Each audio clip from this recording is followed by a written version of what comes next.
वालेकुम। आज का खाना भी तारीफ दा हो तो आज मेरी खुशी से आपको महसूस हो रहा होगा, बहुत स्पेशल डिश बनने जा रही है। बनने जा रहे हैं मजेदार, रेशेदार और लेसदार हलीम। बड़ी ऑथेंटिक रेसिपी, आए चल के बनाते हैं जी। रेशेदार हलीम बनाने के लिए मैंने यहाँ पे दालें अलग की हैं। यहाँ देखें, आपको आधा किलो जो है हलीम के गंदम या छिलका उतरे हुए गंदम नजर आ रहे हैं। यहाँ मेरे पास जौ का दलिया है, जौ नहीं है तो मैं तकरीबन आधी प्याली जौ का दलिया इस्तेमाल कर रहा हूँ। यहाँ पे एक एक प्याली यानी कि एक 100 ग्राम समझ लें। 100 ग्राम मूंग की दाल है, 100 ग्राम अरहर की दाल है, 100 ग्राम मसूर की दाल है और ये 200 ग्राम जो है चना की दाल है और 50 ग्राम मेरे पास है माश की दाल। ये तमाम चीजों को हम यहाँ भिगो देंगे आज की रात और इंशाल्लाह कल आपके लिए बनाएंगे रेशेदार हलीम। सुबह जो है इसे चढ़ा देंगे और फिर आपको दिखाएंगे उबाल के रेशेदार हलीम का दलिया या हलीम का जो दालें हैं वो कैसी लगती हैं। हलीम बनाने के लिए आपको दालें दिखा दी थी। यहाँ मेरे पास तकरीबन 2 केजी गोश्त है और बहुत अच्छा रोगन वाला और यानी कि बोनलेस गोश्त को लेके आपने क्या करना है कि सबसे पहले कोरमा तैयार करेंगे। दालें हमारी उबल गई हैं। यहाँ पे गोश्त शामिल करने के बाद शामिल कर देंगे 1 प्याली प्याज जो है, यानी कि 2 बड़ी प्याज ले लें, बाकी तो बघार वगैरह में जाएगी। और यहाँ पे 2 टेबल स्पून यानी कि 2 किलो गोश्त का ही कोरमा बनाएंगे। हर चीज़ 2-2 टेबल स्पून जाएगी सिवाय गरम मसालों के। यहाँ 2 टेबल स्पून पिसी लाल मिर्च, 2 टेबल स्पून धनिया पाउडर, 1 टेबल स्पून भर के हमारे पास यहाँ पे हल्दी है और बाकी हमने जो है वो हल्दी नहीं शामिल की। यहाँ पे अभी गोश्त के लिए ही 1 टेबल स्पून नमक, यहाँ पे जीरा पाउडर जो है 1 टेबल स्पून भर के। गरम मसाला पाउडर जो हमने बनाया है बहुत स्ट्रांग है, आई कार्ड चल रहा होगा। ये 1.5 टेबल स्पून गरम मसाला इसमें गया है और जायफल जावित्री का पाउडर जो है हम अभी रोकेंगे। पहले इसकी भुनाई करते हैं और इसकी भुनाई करके कोरमा चढ़ा देते हैं। बहुत अच्छी सी भुनाई करनी है। हमने आधा किलो गंदम लिए थे और तकरीबन 100 ग्राम सारी दालें ली थी। चना की दाल हमने 200 ग्राम ली थी और हमने जौ का दलिया जो है 1 प्याली या 100 ग्राम के करीब लिया था। तो उसके लिए हमें बहुत शानदार और तेज़ मसाले चाहिए। यहाँ गोश्त की भुनाई करके और ब्राउन प्याज भी इसलिए शामिल की कि कोरमा बहुत अच्छा बनता है और प्याज नज़र नहीं आती। तो आप भी ये कोशिश करें कि जब प्याज ऊपर छिड़कने के लिए, गार्निश के लिए फ्राई करते हैं तो एक तो वो ऑयल ले लें और दूसरा जो है ब्राउन प्याज से ही कोरमा बनाएं। यहाँ पे बस इसकी थोड़ा सा बुनाई करते हैं। जो मेन टिप आपको मैं दे रहा हूँ, गोश्त आपका बहुत रोगन वाला हो या अगर रोगन नहीं है तो थोड़ा सा जो है चर्बी अलग से डलवा लें, वरना सीने का गोश्त ले लें, बछिया का ले लें तो सीने का गोश्त लें और प्लस थोड़ी सी हड्डियाँ।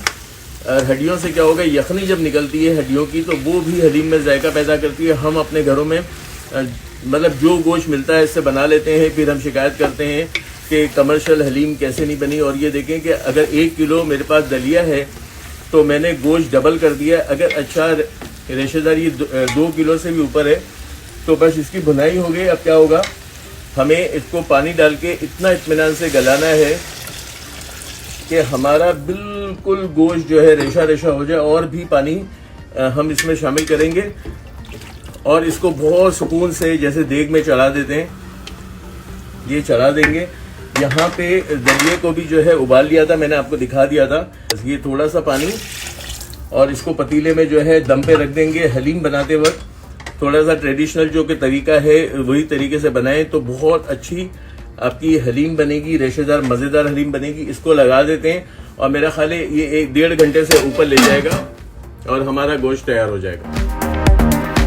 या वो हम भूल गए 1.5 घंटे के लिए। यहाँ दालें आपको मैंने रात में दिखाई थी कि मैंने दालों को और गंदम को भिगा दिया था और ये इतना सुकून से सुबह से ये चढ़ी हुई है कि ये बिल्कुल ही अच्छी तरह से मैश हो गई है। बस थोड़ी सी चने की दाल और गंदम है तो चूंकि हम यहाँ दुबई में घोटे तो इस्तेमाल नहीं कर सकते। यहाँ मेरे पास ये बीटर है, हैंड बीटर है, इससे मैं इसे पीस लूंगा। आपके पास अगर घोटा है तो घोटा लगा ले। हैंड बीटर से मैं भी इतना नहीं पीसूंगा क्योंकि मैं इसे मुस्तकिल चला रहा हूँ, पका रहा हूँ और इसको उसी तरीके से मैं जो है गलाऊंगा जैसे घोटे से होती है। तो इसको फिर पीस के फिर आपको दिखाता हूँ। दिखा दिया। गोश्त जो है वो बेहतरीन तरीके से अभी गलेगा, 1-1.5 घंटा 2 घंटे तकरीबन इसको मैं भूल जाऊंगा। यहाँ मैंने रात में आपको ये दालें दिखा दी थी और दालें ये देखें बहुत अच्छी तरह गल गई हैं। अब थोड़ी सी जो है यहाँ पे आपको चना दाल और गंदम नजर आ रहे हैं, तो मैं क्या करूंगा, मेरे पास चूंकि घोटा तो नहीं है और यहाँ पे मेरे पास ये बीटर जो है हैंड ब्लेंडर है या बीटर किसे कह लें या ये चॉपर है, ये इसको मैं अच्छी तरीके से यहाँ पे इसको चॉप कर लूंगा। मगर मुझे नहीं लगता कि बहुत ज्यादा मेहनत करनी होगी। इसके बाद मैं इस चम्मच से इसे चलाता रहूंगा। आपके पास अगर घोटा है तो आप घोटे से भी कर सकते हैं और यकजान करके बहुत अच्छी तरह से दालों को और गंदम को पीस लें। तो इसे पीस के फिर मैं आपको दिखाता हूँ। तो 2 घंटा मैंने इस गोश्त को पकाया और बीच बीच में चेक कर रहा था। बेहतरीन जो है वो गोश्त गल गया है। ये देखें बोटी बिल्कुल टूट रही है। थोड़ा सा इसको और मजीद जो है वो पकाने की जरूरत है, मगर ये अभी जो भून रहे हैं इसको, बस ये इसकी जो है वो ऑयल भी बाहर आ गया जो रोगन हमने डाला था। ये देखें बोटी पूरी टूट रही है। बस इस गोश्त को क्या करेंगे, इस गोश्त को इसमें से निकाल लेंगे और पीस लेंगे, या इसको मतलब ऐसे करेंगे कि इसका रेशा रेशा अलग हो जाए। थोड़ी सी हड्डियां भी मैंने शामिल की थी, वो भी मैं इससे अलग कर लूंगा। अलग हो गया। मैंने आपको दिखाया था जायफल जावित्री का पाउडर। जायफल जावित्री का पाउडर 1 टीस्पून भर के हमने लिया था। अब इस स्टेज पे यहाँ मसाले में शामिल कर देंगे और गोश्त को हड्डियों को अलग करेंगे और इसकी अच्छी तरह से पिसाई कर लेंगे। हड्डियां भी अलग कर ली हैं और ये देखें गोश्त बिल्कुल ऐसा हो रहा है, हलवा हो रहा है। बस आराम से इसको जो है अब पीस लूंगा। इसको मैंने मैश कर दिया। अब क्या करेंगे कि चूंकि वही रिवायती घोटे वाला काम करूंगा, ये सारा गोश्त फिर चला गया इस मसाले में और इसकी अब जो है यहाँ भुनाई करेंगे तो ये रेशा रेशा अलग हो जाएगा, फिर दाल में जाएगा तो अलग हो जाएगा। तो अब इसकी थोड़ी सी भुनाई और ये आवाजें जो हैं बड़ी अच्छी लगती हैं कमर्शियली तौर पे जब घोटा लगा रहे होते हैं, मुहर्रम में बच्चे जब काम कर रहे होते हैं। और यही एक रिवायती तरीके से हलीम बनाई है। बस थोड़ा सा गोश्त वगैरह इस तरह निकाल के इसका घोटा लगाया है। चलें इसको जो है मैं भून लेता हूँ।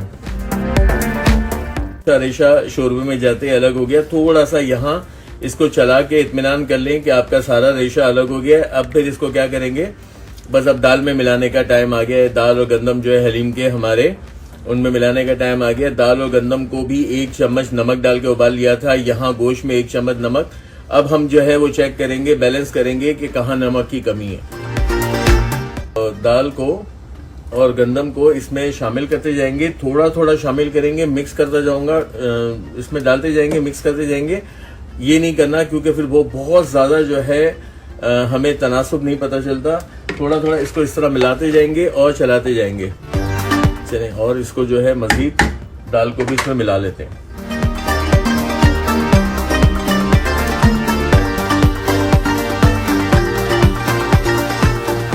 बस तकरीबन जो है वो पौना घंटा और इसे मैंने घोटा लगाया है।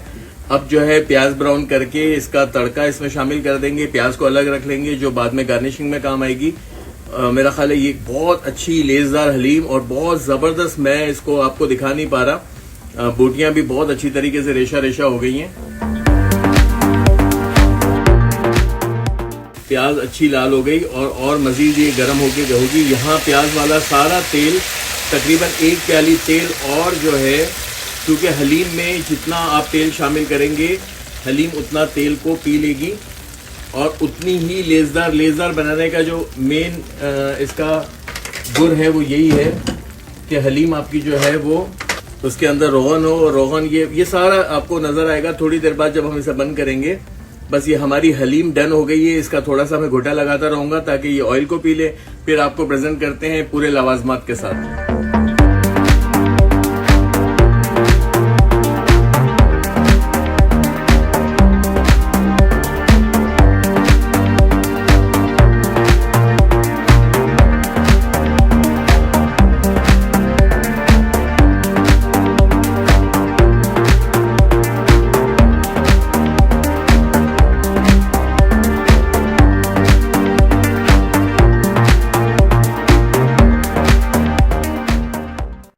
जी, तो हमने बहुत मुश्किल रेसिपी मज़ेदार हलीम की और लेज़दार हलीम की और रेशेदार हलीम की बना ली। और अगर वाकई आपको अच्छी लगी तो आपने क्या करना है, आपने चैनल को सब्सक्राइब करना है, लाइक करना है, शेयर करना है, बेल का आइकन प्रेस करना है ताकि मेरी आने वाली तमाम रेसिपीज आपको फौरी से मिले। फुल बादल आए हुए हैं इस वक्त, तो पूरे यूएई के अंदर बहुत अच्छा मौसम है, बहुत ठंडा मौसम है और यही वक्त है कि ट्रैवलिंग की जाए अजमान से अबू धाबी।